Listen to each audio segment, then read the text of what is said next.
Dans la cour de la synagogue Lazama, au cœur du quartier juif historique de Marrakech, Isaac Ohayon se lance dans un discours d'histoire passionné.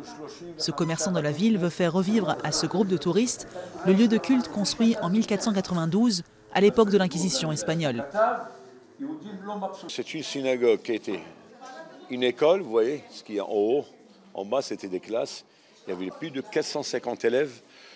Tous les villages berbères, à partir de Marrakech jusqu'au plus haut que Zagora, il y avait 250 villages.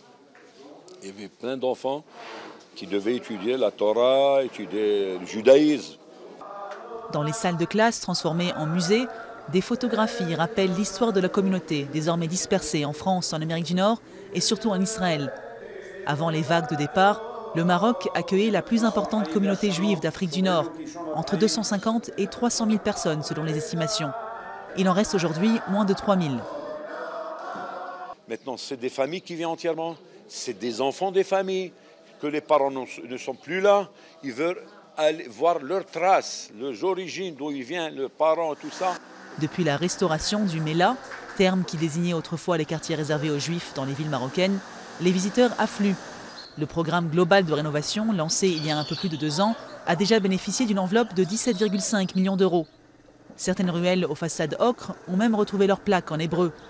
Un véritable retour aux sources pour les touristes, dont beaucoup viennent d'Israël.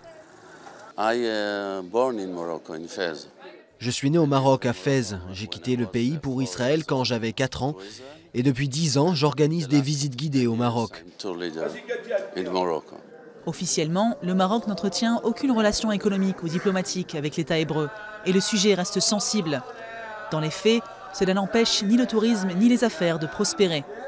Selon la presse marocaine, les échanges commerciaux entre les deux pays ont atteint cette année plus de 4 millions de dollars par mois.